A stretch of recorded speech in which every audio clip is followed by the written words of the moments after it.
Good morning, Delegates. My name is Victoria Wesley. I'm a member of the San Carlos Apache Tribe. I'm the acting forest manager for the tribe. I want to welcome you to the 44th Annual Intertribal Timber Council Symposium. I am honored and grateful, that humbled especially, to say a prayer for this symposium.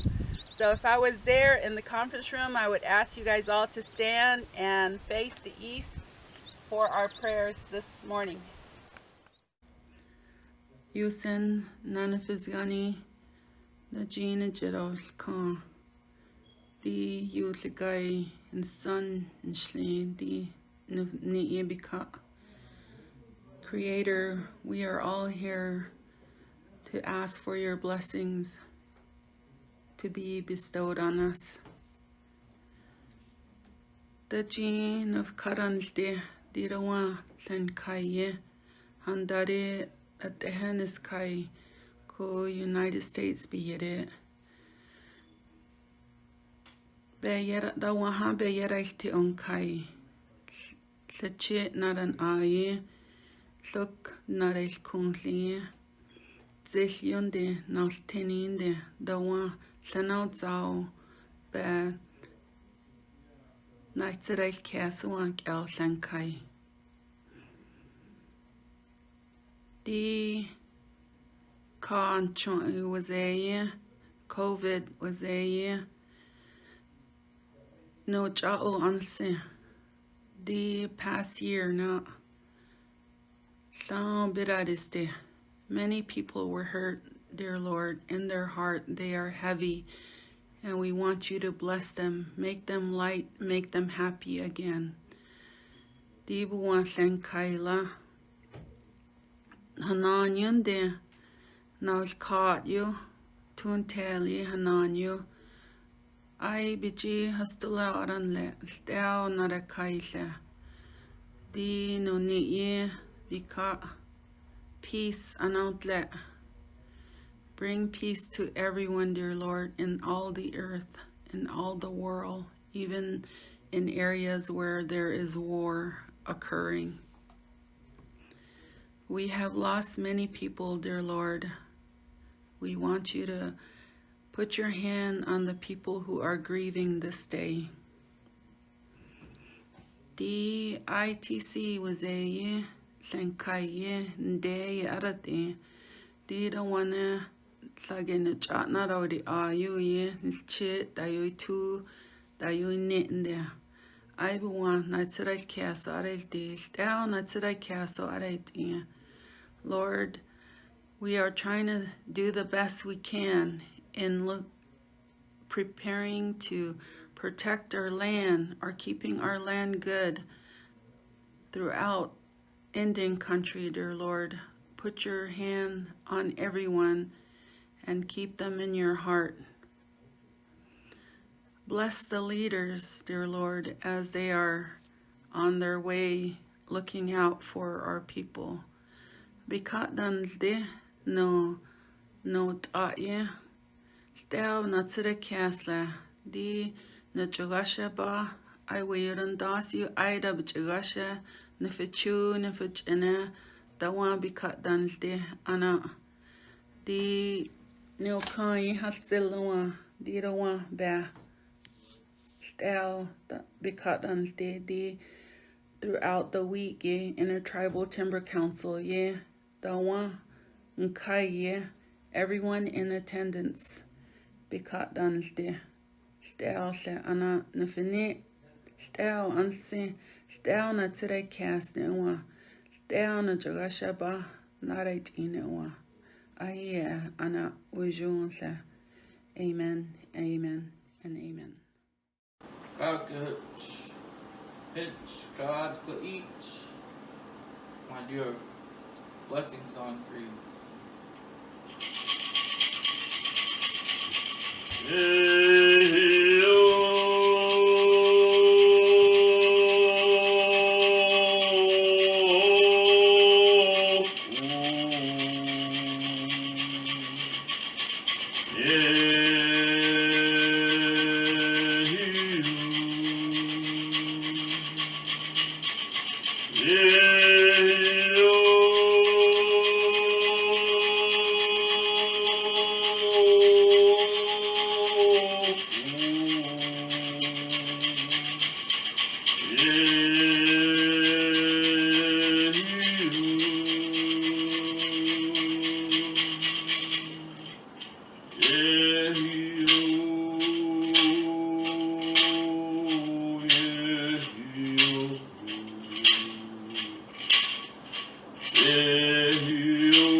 Morning. I'd like to welcome everyone to the 44th Annual National Indian Timber Symposium. My name is Cody Desautel. I'm a member of the Confederated Tribes of the Colville Reservation in North Central Washington State, where I serve as the tribe's Natural Resource Director. I also have the great honor and privilege of serving as the president of the Intertribal Timber Council, a position I humbly accepted about a year ago. As the current president, I want to recognize the work and dedication of previous ITC leadership, most recently President Vernon Stearns and Phil Rigdon. For those that may be new to the symposium, the Intertribal Timber Council was established in 1976 as a nonprofit consortium of Indian tribes, Alaska Native corporations, and individuals dedicated to improving the management of natural resources on the 18.7 million acres of timberland and woodland held in trust for Native American tribes. Obviously, the past year has been extremely challenging with the pandemic, which has necessitated the need for our first virtual symposium. We have an amazing agenda pulled together by our symposium committee, which we will conduct to the best of our ability, recognizing the limitations we have with the virtual format. We ask that everyone be patient and courteous as we work through the issues that are almost certain to arise, to engage when given the opportunity, and to ask questions and provide feedback throughout the week. The theme for this year's symposium is Thriving Through Adversity, a very fitting theme considering the unprecedented challenges we faced over this past year with the pandemic, another catastrophic fire year, and a change in the administration. Having said that, adversity is nothing new to Indian country, and tribal people always seem to be resilient during these times. And in many situations, adversity leads to change, which means we have an opportunity to daylight many of the issues that have plagued Indian country and find solutions to address those issues. I urge you to keep this in mind as the week progresses and recognize those opportunities to take advantage of adversity for the betterment of your local community and Indian country as a whole. We should also recognize that our partners have faced these same challenges. With a focus on shared stewardship, we can identify successes and failures we have collectively and continue and share where we have success to help correct those failures. With the magnitude of the challenges we face today, which continue to be exacerbated by climate change, we need a cohesive approach to change the current trend. Reach out to your neighbor, whether they be federal, state, private, NGO, or tribal, and open a dialogue about how we can address those challenges. Success will depend on all of us. Transitioning into the agenda, which looks similar in format to symposiums of the past, we have a great keynote speaker, updates from our federal partners, a legislative update from our lobbyist, Matt Hill, and other panels with extremely useful information. We will also recognize those distinguished individuals receiving awards and scholarships. And in closing, I'd like to thank the dedicated staff, board members, and volunteers that helped pull this symposium together. This was a unique challenge, and I sincerely appreciate all the dedication and work it took to make it a reality. I also want to thank all of you for your attendance and hope you enjoy the week.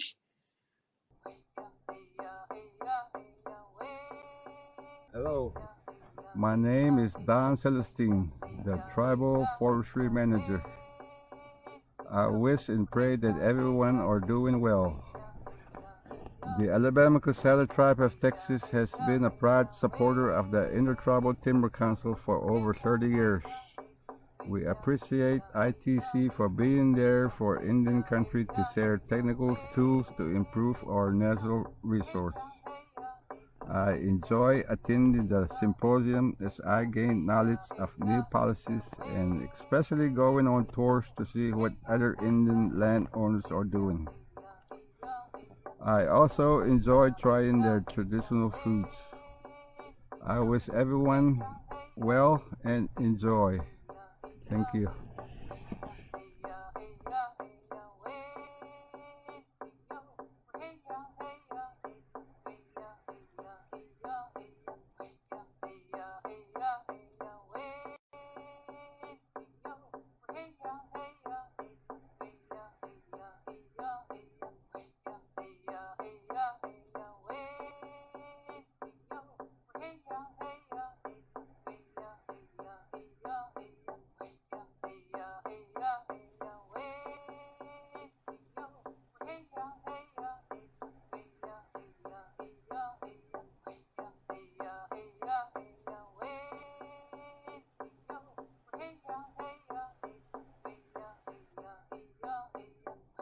I do not ask for wealth. I ask only for the chance to live. And I don't ask for me. I owe. Soon I'll join my fathers. But my people and their children will be here forever. I Haskell helped Hello, my name is Jared Michael Erickson. I'm a councilman for the Colville Confederated Tribes, and I also serve as our Natural Resource and Fisheries Chairman. My parents are Jim and Karen Erickson, and some of you may know my dad, who worked for ITC for several years. First off, I'd like to recognize ITC's history in working with the BIA and other agencies dating back to 1976. Legislation the ITC has lobbied for the years, including the National Indian Forest Resource Management Act, the Tribal Forest Protection Act, the Indian Energy Bill, and the new authorities in the 2018 Farm Bill. I'd also like to recognize the consistent increases in forestry and fire funding in BIA, which ITC has lobbied for in the appropriations testimony. Lastly, I'd like to recognize the awareness of tribal management and priorities on the national scale, with ITC sitting at many of the decision-making tables. Thank you to ITC for all the hard work you've done, from the staff to its members over the last 45 years. We here at Colville look forward to opportunities and what the future holds. Thank you. Lim. Hello, I'm Steve Andringa, the Forest Lands Manager and the ITC alternate delegate for the Confederated Tribes of Coos, Umpqua, and Siuslaw Indians here on the Oregon coast. My involvement with the ITC began more than 30 years ago with the Yakima Nation, working with the ITC board on several committees and involved with numerous projects. Since ITC's establishment in 1976, we all know how dedicated ITC has been to improving the management of natural resources so vital to Native American communities. But as important as that is, ITC goes much beyond that. For me, the ITC is a family, and I am honored and grateful to be part of that family. Together we share our struggles and our successes.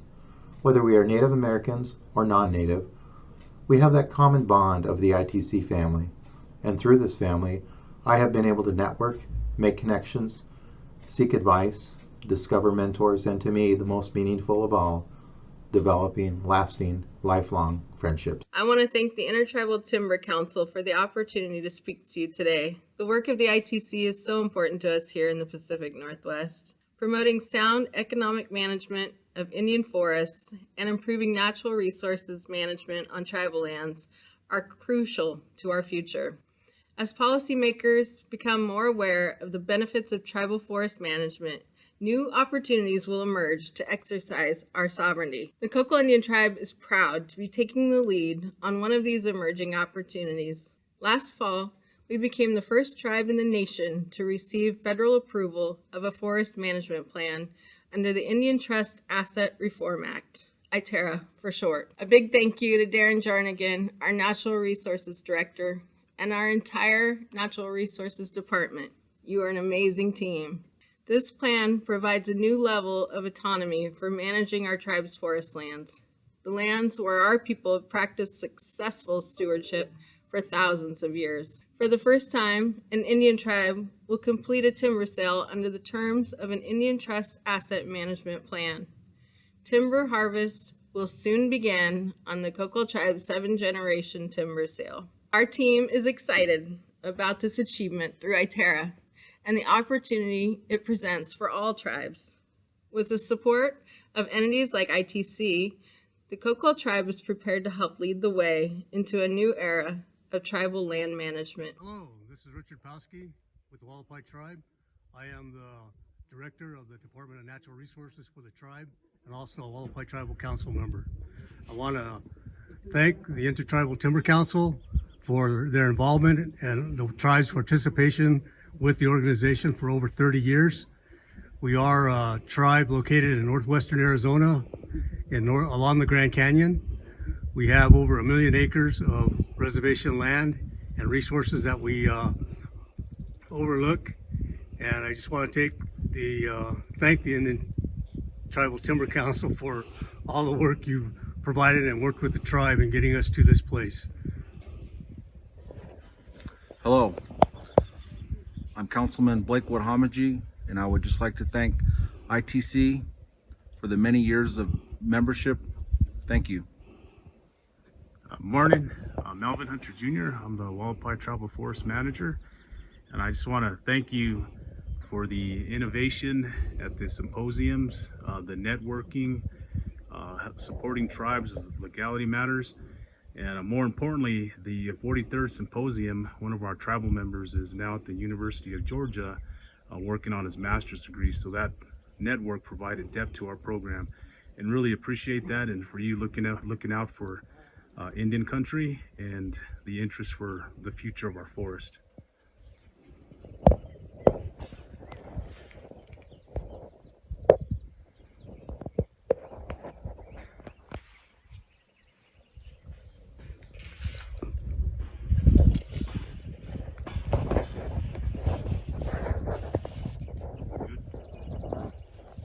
Thank you, ITC! Welcome to the 44th Annual National Indian Timber Symposium, and the first ever virtual one from Leech Lake, Band of Ojibwe Reservation here in northern Minnesota. The topic this year, thriving through adversity.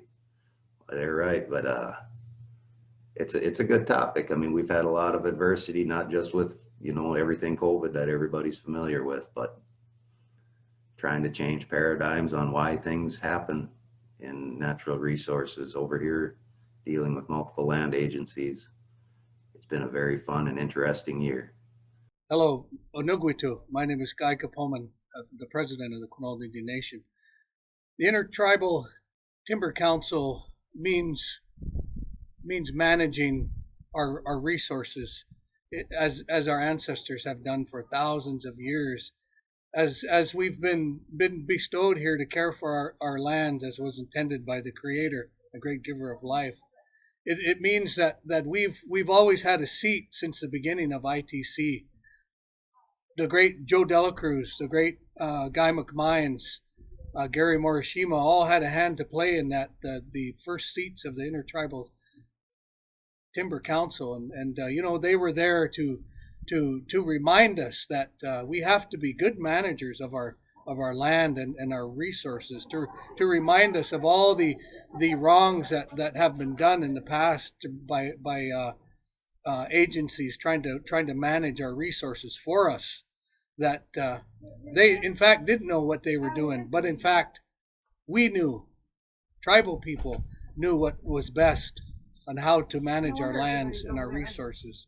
And that's the agenda that they pushed forward to ITC, and that our voice, our united voice as tribes, would help us to ensure that those laws and regulations would be put in place to protect us all, that we would have a united front in lobbying for our concerns when it comes to our land. And so that is what ITC means to the Quinault Indian Nation. With that, Coquille. Hey, this is Bob and Joe with the Round Valley Indian Tribes Natural Resource Department. It's a great deal with the ITC, that trainings we go to. So we really like them. So the ITC, I really like it because it represents our tribal cultures, our heritage, and the traditional burning and traditional keeping the upkeep of the forest and our natural resources. If it wasn't for the ITC, I believe I wouldn't know the stuff that I know, and I really appreciate the knowledge and the ability that you guys have to show us what you guys are teaching. So I really like the ITC, and I like to continue forward with learning and going to more of the ITCs. Welcome to the Intertribal Timber Council Symposium, the 44th annual from the San Carlos Apache Tribe. My name is Victoria Wesley. I'm a member of the San Carlos Apache Tribe. I am from the Grinding Stone clan, born for the Chiricahua Apache clan, and I wanted to say what the ITC means to the San Carlos Apache Tribe. As tribal members, we still go through a lot of our customs and ceremonies on how we are connected to the land. As babies are born within our tribe, we make sure that they roll around in the soil where they are born. It's a way for Mother Nature to hold her baby. And we also have other ceremonies, like when the baby's umbilical cord comes off, they bury it under a tree or a rock or a river so that they can capture that spirit with the baby, and the baby can have that spirit of being strong, the strength of the trees, the rivers, and the rocks, and will be combined with those spirits. We say that, I think that people sometimes don't understand, is when we say our home, our homeland, when it's on fire, we are not talking about our forest structure home. Most of us didn't live in those forest structure homes. Our ancestors didn't do that. So when we say our home, we're actually talking about our homeland. It's like 1.8 million acres, and that's our home. So a lot of those things people do not understand when they make policies, and I feel ITC has a way of conveying that for us in Washington, D.C. Also, the ITC knows those things, and when they have the ITC, they bring other tribes, other Inde together, and we talk about how we are protecting our land, how we want more funding for our land, how we want to keep this land on for generations to come. And ITC has been the conduit or for us in Washington, D.C. in terms of the Farm Bill, in terms of the Indian Forest Management Act, and trying to get us more funding when funding starts getting cut away from us through the fire program, through forest development, and they've been there for us, trying to get us our share in Washington, D.C. We've also seen a reduction of students in natural resource education, and in Indian country we're always falling behind other places in terms of education, and I think ITC realizes that, and there's a shortage of natural resource professionals, not just in the U.S. Forest Service, Park Service, or BLM, but in Indian country specifically. And they have scholarships available for them, and this will help our tribal members to become natural resources professionals and come back to their homeland and help manage the resources. So those are the reasons why we support the Intertribal Timber Council and support the symposium when they have the symposium. When they have the symposium, it's like a huge powwow. All the tribes who own timber come together. They talk about the natural resources, how they manage, how they survive changing climate, the fires, that occur on different reservations. But there's scientific practicality about it too, where they will look at those methods and show us so that we can use those methods back in our tribal lands. Bottom line, I think the ITC is a fist for the tribes in Washington, D.C. Ahi'a, Ana. Thank you. Hello, this is Will Putman. I'm the Forestry Director at Tanana Chiefs Conference. What does ITC mean to us at TCC? Well, for those of us that have been at the symposium before, it means social activities and cultural activities and food and a nice field trip somewhere. Well, wait a minute. This year's the virtual symposium. None of that's going to happen, at least not quite like that. So what does it mean to us in those circumstances? It still means meeting everybody and getting together, sharing information, seeing everybody's challenges, seeing our solutions, and just generally sharing our common experience as foresters and land managers in Indian country. I hope to have a good week and see you all there.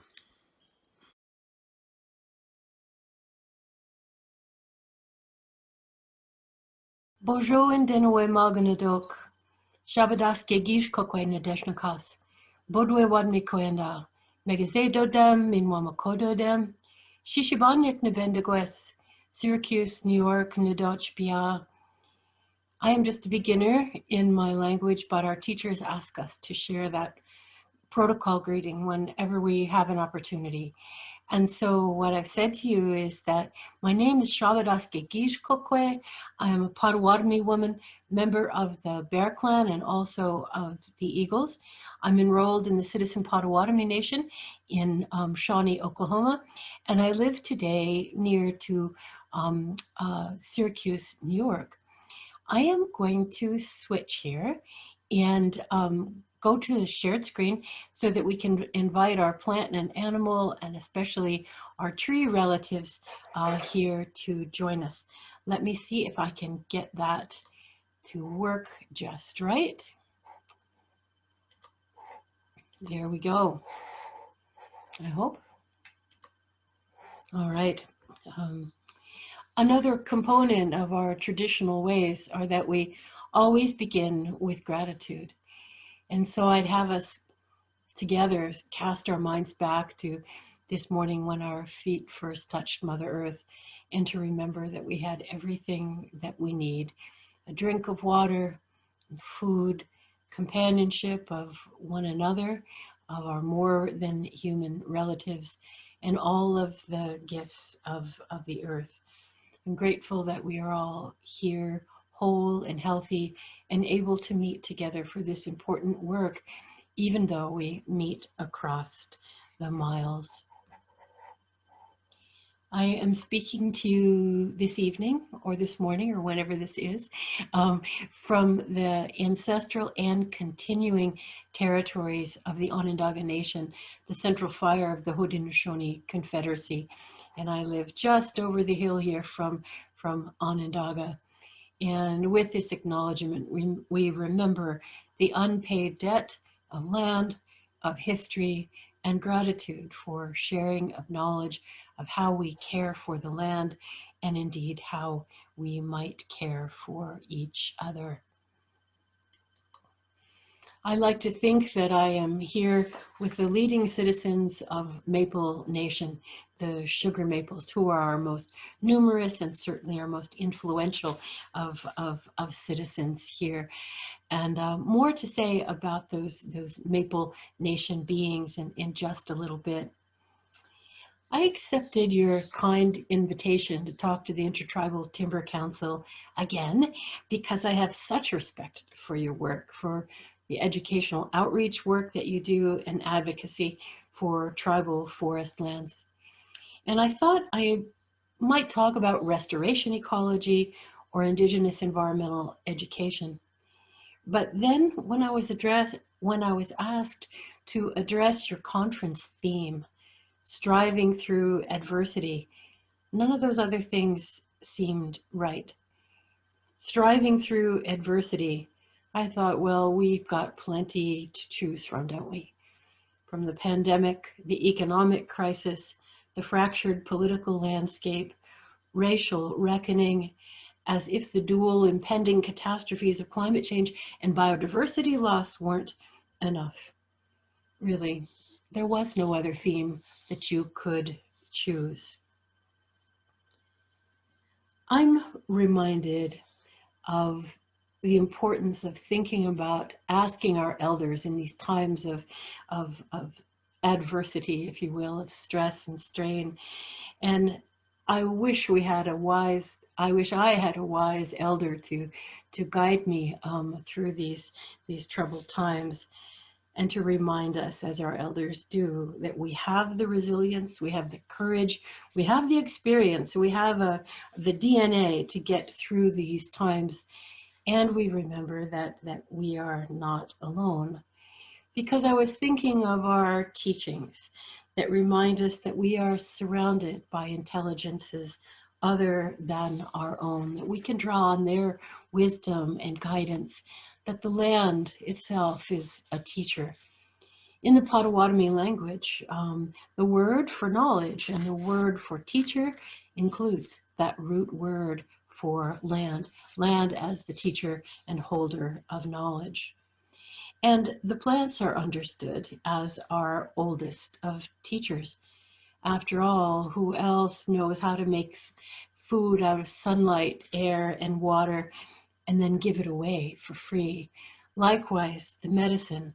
What a healthcare plan to make the medicines and give them away. Who else but the plants builds soil, purifies water, unites the above and the below ground realms? And as a botanist and a lifelong humble student of plants, their creativity and their problem solving never stops amazing me. So in a time when we need an elder, a teacher, and mine are far away, I went, as I often do, to my nearest elder, Nokmes Inanatik, my grandmother Sugar Maple, here in Maple Nation. She is a tree more than 2 centuries old, who has been my shkabewis, my helper, for many, many years. And after 200 years, she knows something of striving through adversity. In the time that I've known her, she has lost 2/3 of her canopy and still exceeds the reach of most other trees. Her DBH is more than 4 feet, but a fair bit of that has all lost its bark. She's in the process that tree biologist Bill Logan calls the flip side of growing up, that is, growing down, the long, slow process of striving through adversity. And just a few weeks ago, she burst into flowers, and yesterday, a whole new crop of leaves began to emerge. So let me apologize to you right now, because you might have thought that you were inviting a talk from an indigenous plant scientist, and you are, or a botanical writer, and you are, but today you're going to be hearing from Nokmes Inanatik, my grandmother Sugar Maple, and from me, also a grandma. We are grandmas squared. I'll also be reading just a little bit from a recent chapter about learning from trees in a book titled, What Does It Mean to Be a Good Ancestor? Here's just a bit. She always listens, my elder. I go to her with so many questions. My Nokmes Inanatik, my grandmother Maple.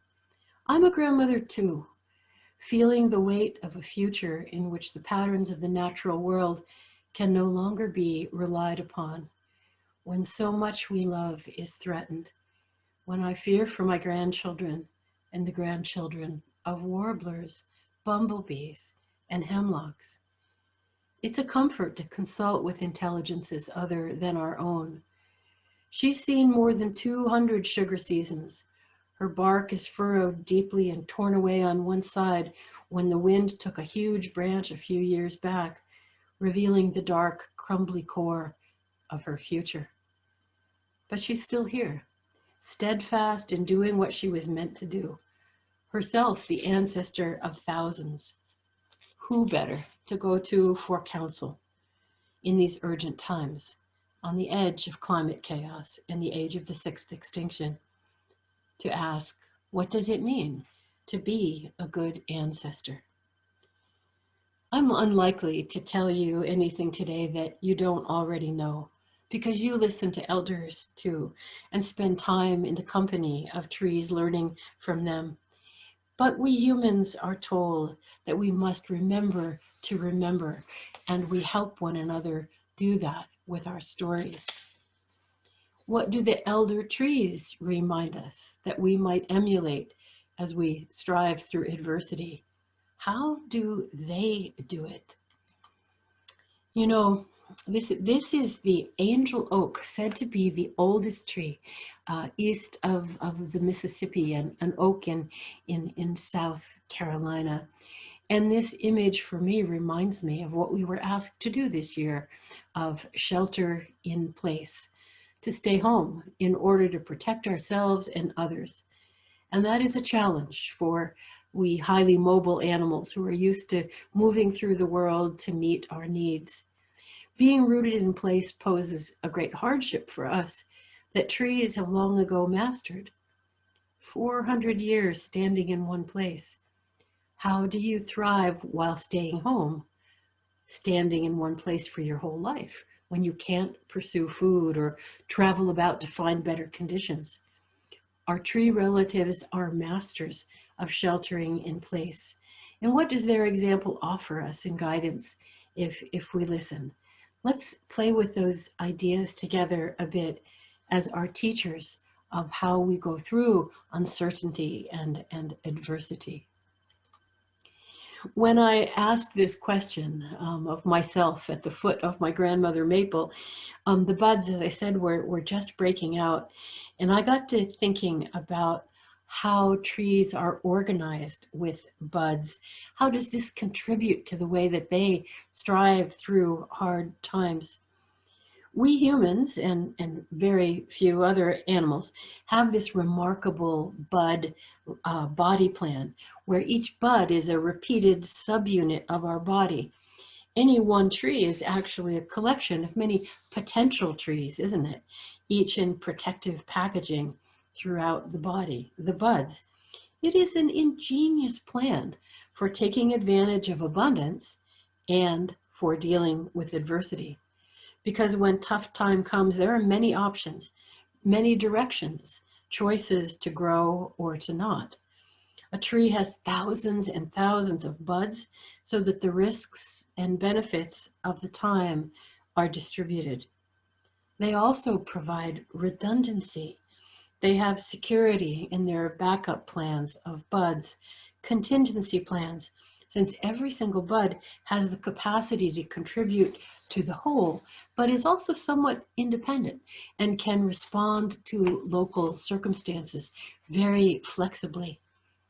There's wisdom in this plan, and we know that over this last year, the resilience of our human communities is likewise grounded in not having all of our eggs in one basket. All of these buds give plants, particularly trees, extraordinary flexibility or plasticity as a result of this population of buds and meristems. And animals, for all their sophistication, ourselves included, when times get tough, an animal can't just say, there's not enough to eat, I'm only going to have 3 legs this year, right? But plants can allocate their resources flexibly. If moisture becomes a limiting factor, go ahead, invest in roots. If those shaded limbs aren't self-sustaining in a given year, you can drop them off and reallocate energy to the branches in the light. How could this plasticity that our trees embody so easily apply to our own organizations and communities? We saw this in response to the pandemic, didn't we? Flexible responses that gave people the ability to change and to help one another. You think about retooling of factories to make what was needed, cooking from the pantry, all kinds of examples of how plasticity and flexibility helps us to be resilient in hard times.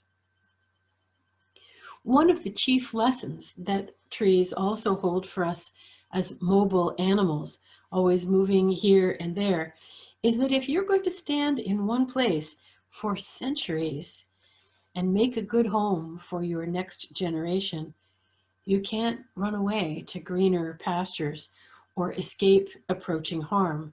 So how do you survive? And in fact, more than survive, how do you thrive? It's all about relationships, isn't it? Making good relationships by taking and replenishing the resources that you have, by enlisting the support of neighbors, each of whom are going to bring their particular strength to the collaboration to create a web of reciprocal relationships. And the way that we can create these relationships that bring us to mutual aid is, of course, through communication. And we have to communicate. It's how we humans adapt, by sharing information.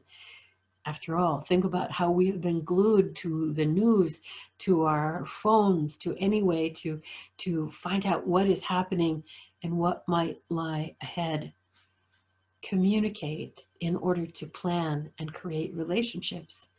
And we now know that the trees, just like ourselves, are talking to one another through chemical messaging, through pheromones and stress chemicals.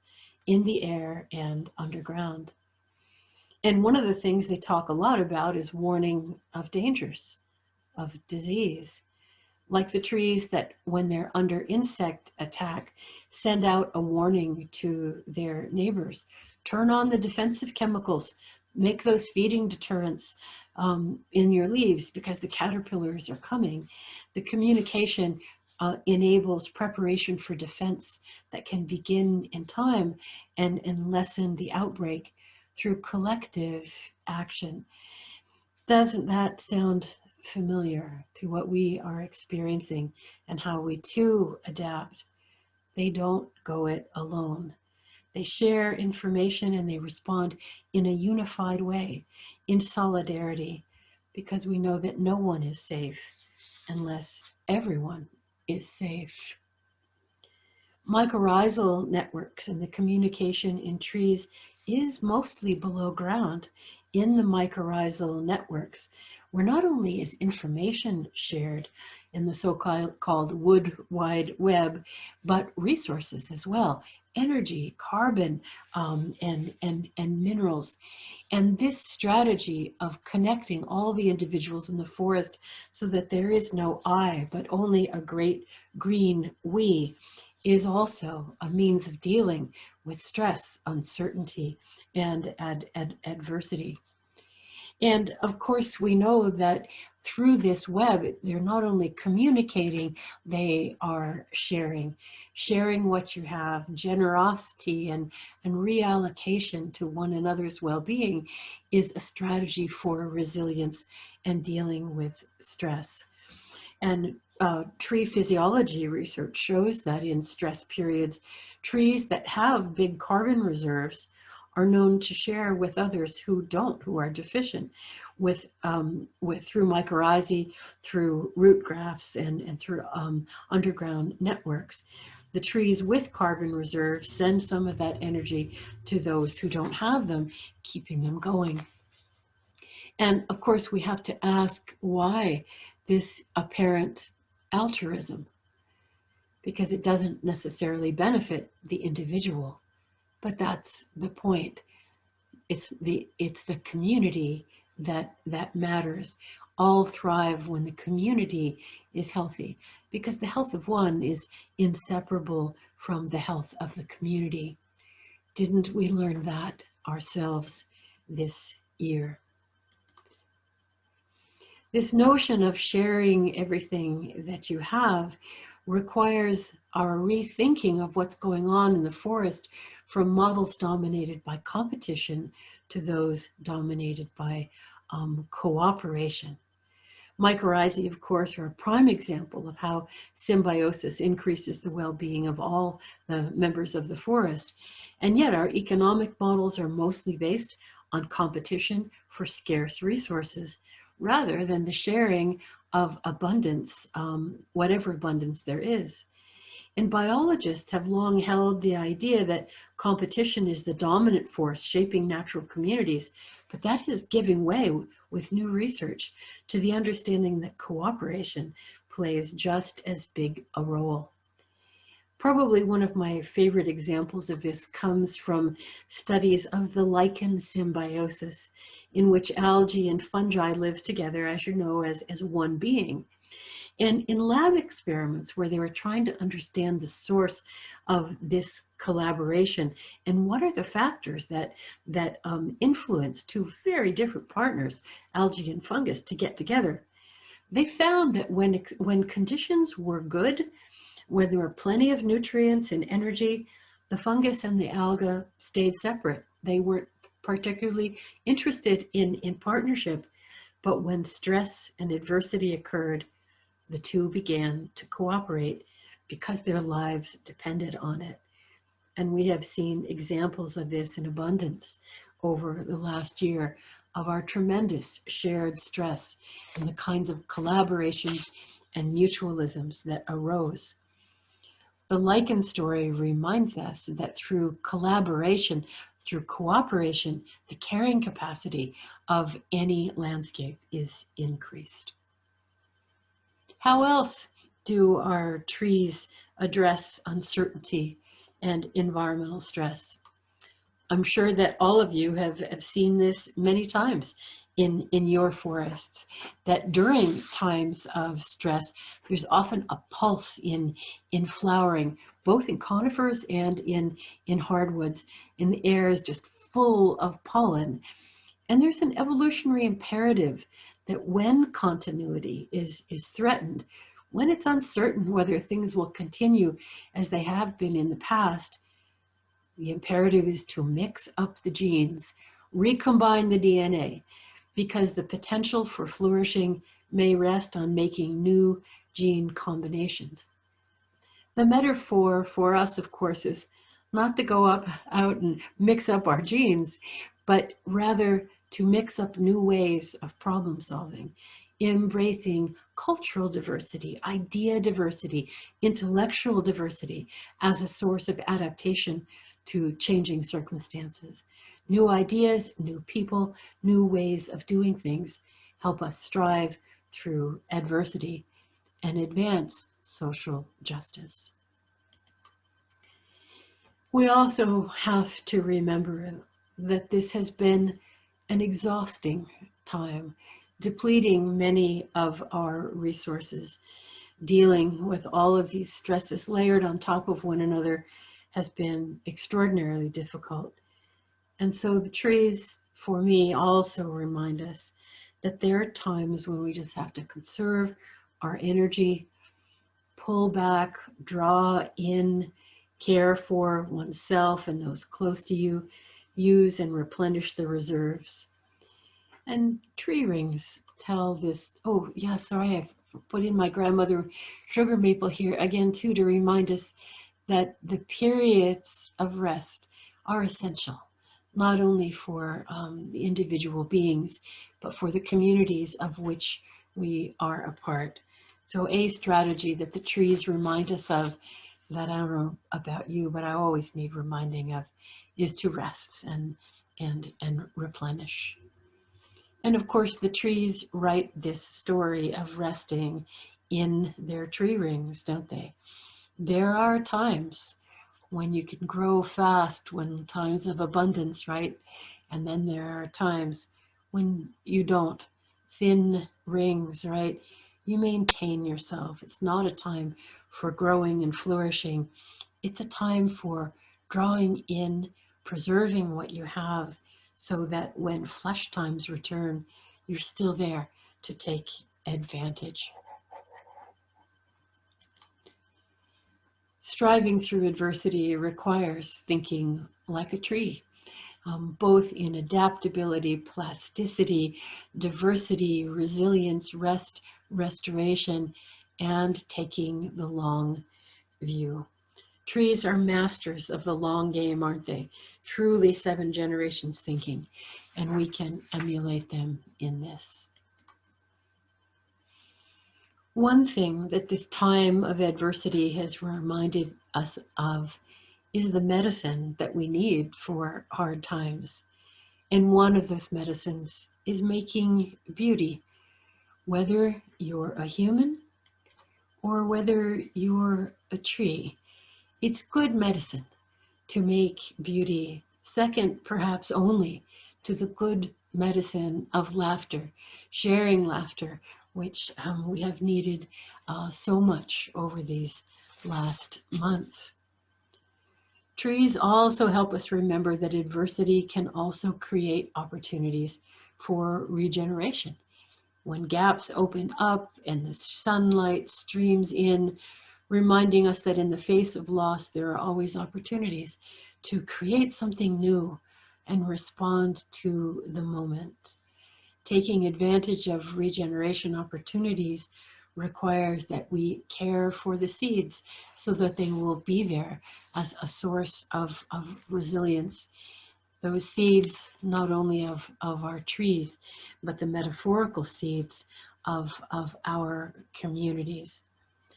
We have to invoke the wisdom of trees in protecting the future by protecting our cultural seeds for the future. I think about how every seed contains the wisdom of its ancestors in its DNA. The formula for survival is there under that shell, as well as new gene combinations. It's like a package that contains the historical stories to guide us, as well as a vision for the future. And the knowledge holders in our communities are like that.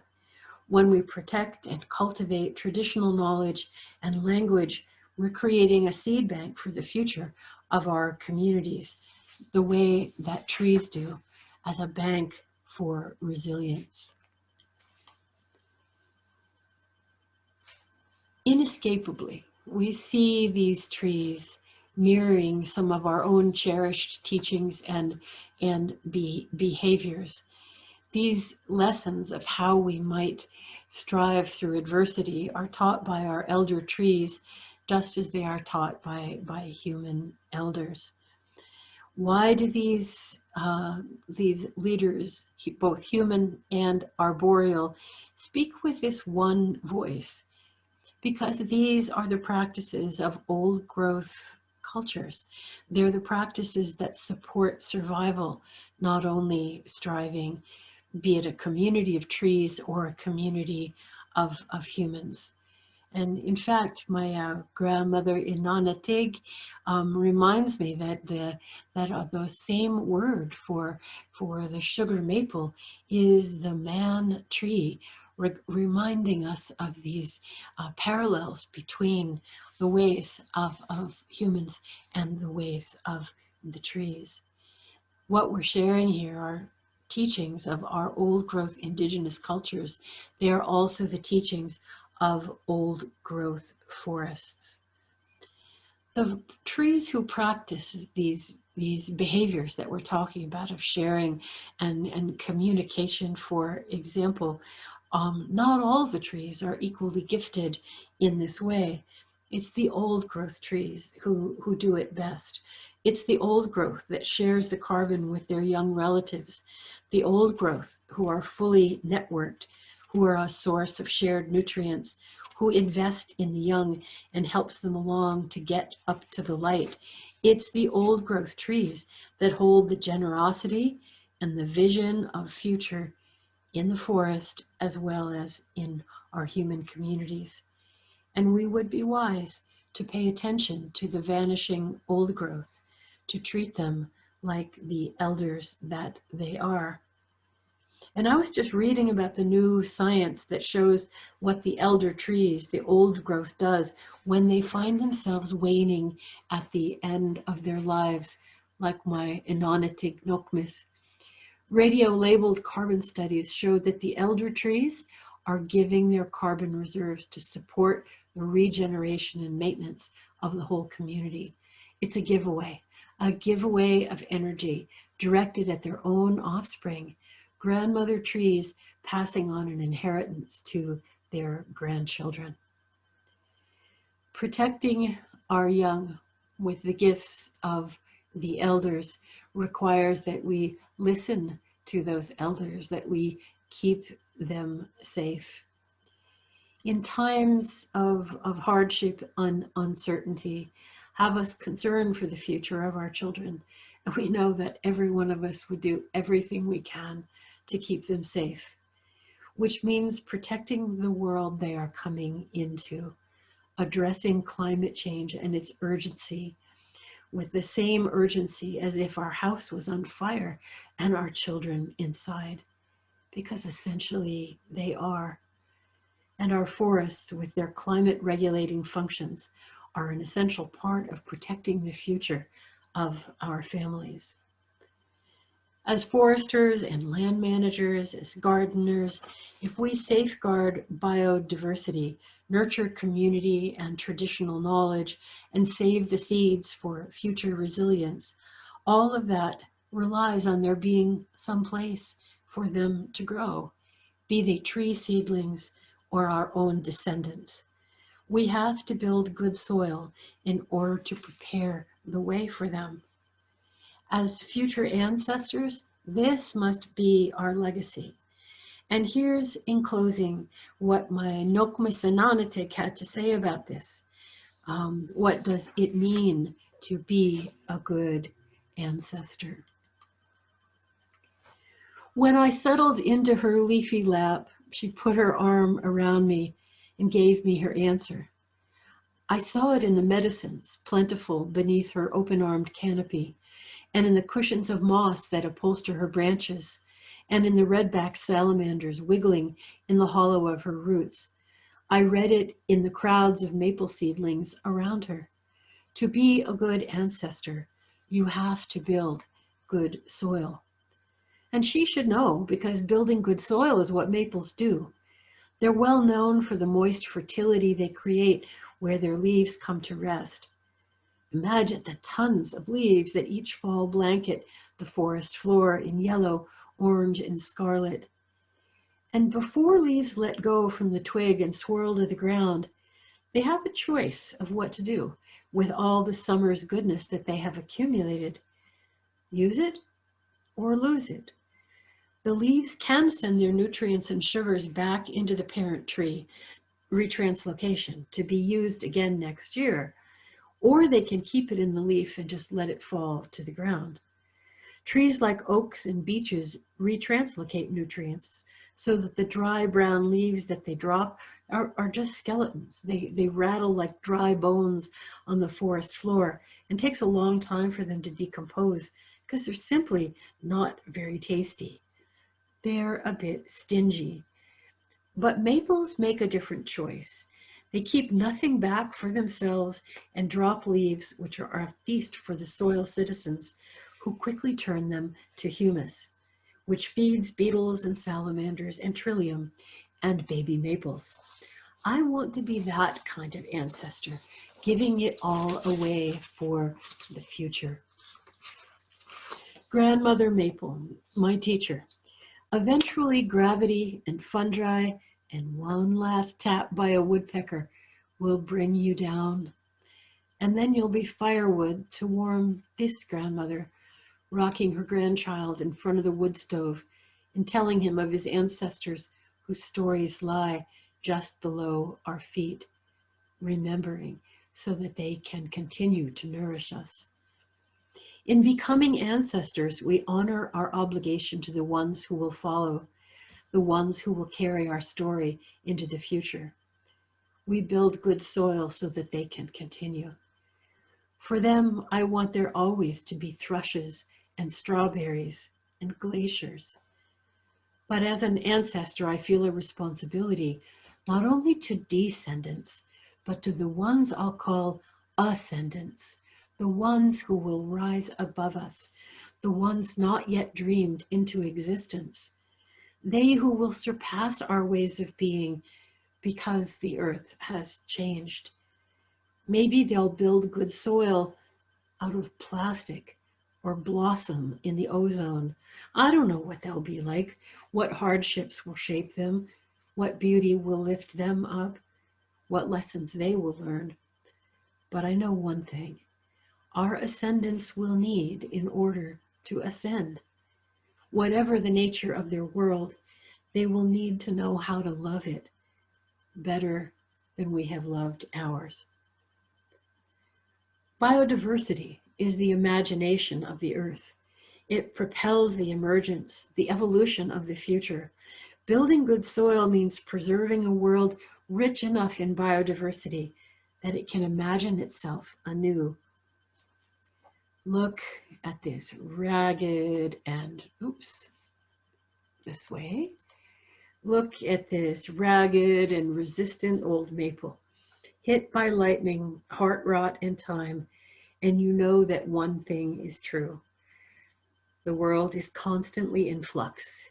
It is alive and in motion.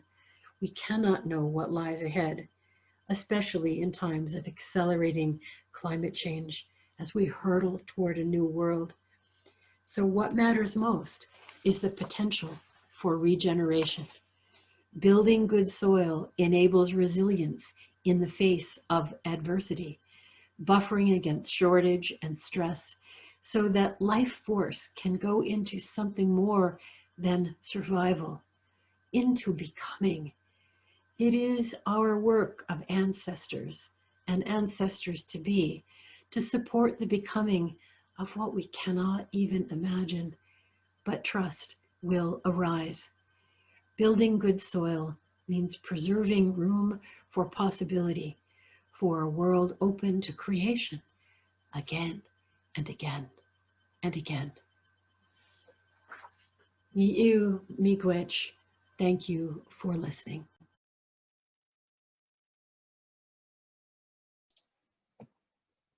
Thank you, Professor Kimmerer, for that wonderful starting off on our theme, striving through adversity.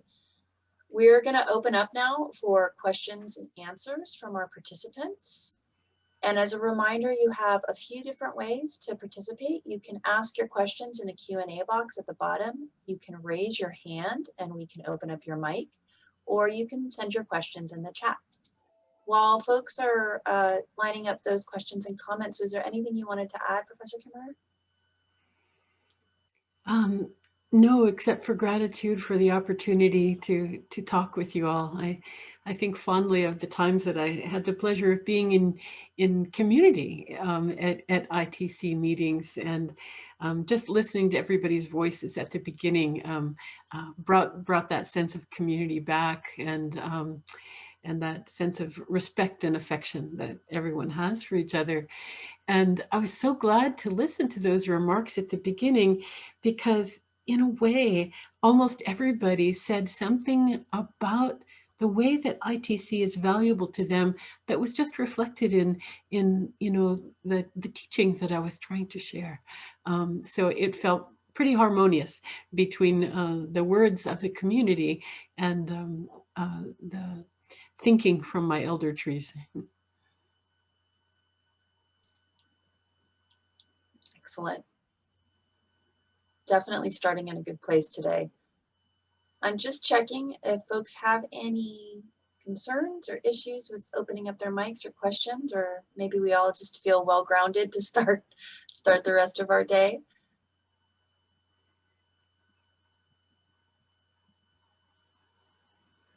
What we can do is I'll invite everybody to unmute if they want to unmute and ask a question. We might get a couple folks jumping in at the same time, but I think it's worth it if anybody wanted to share. I'm not seeing any questions otherwise, so let's see. It's not the kind of talk that really has content questions, you know? Yeah, I get that. And if anybody wants to share some comments, gratitude, here we go. We've got some good reflections in the chat, and we do have our hand raised. Dawn, go ahead.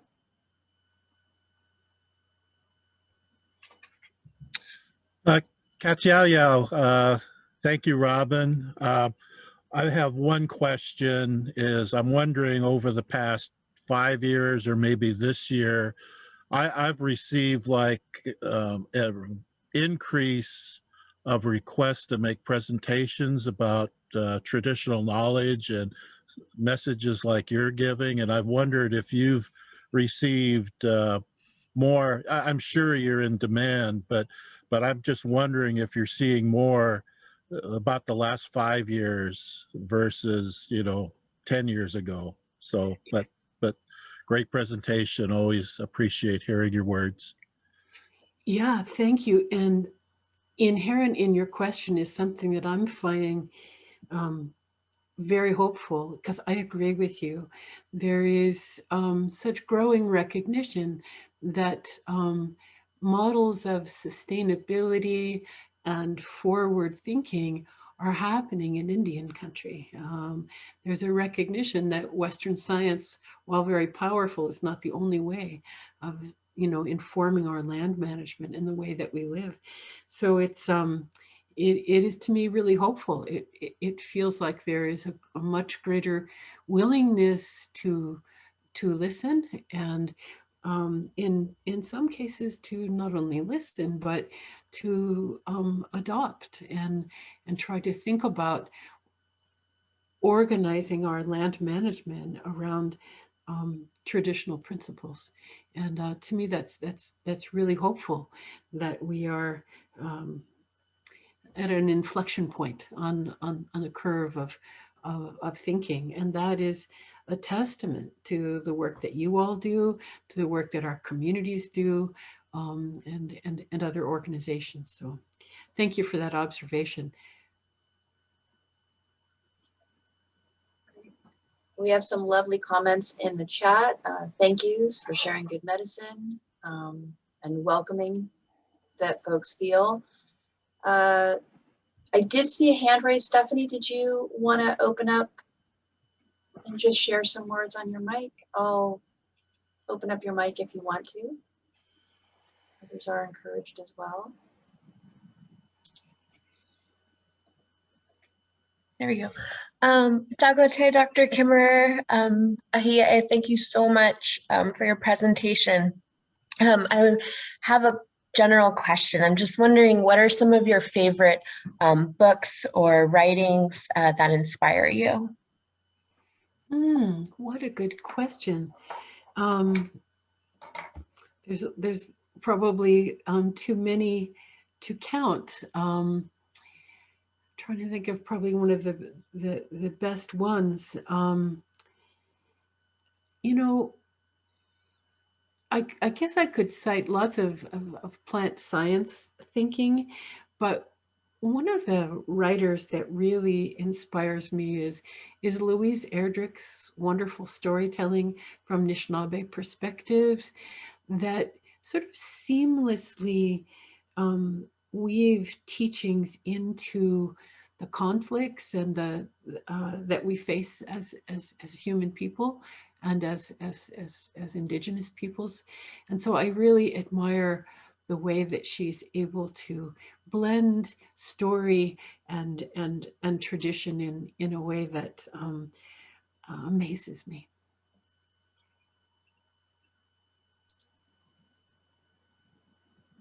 Thank you, Robin and Stephanie.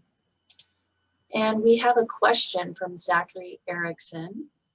Thank you for sharing. Here at Humboldt State University, we appreciate you speaking for our Moss and Leech brothers and sisters. So more of a comment than a question.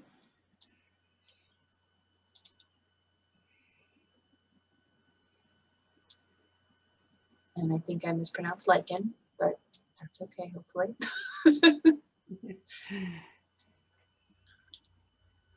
Just checking, making sure everybody had a chance to speak.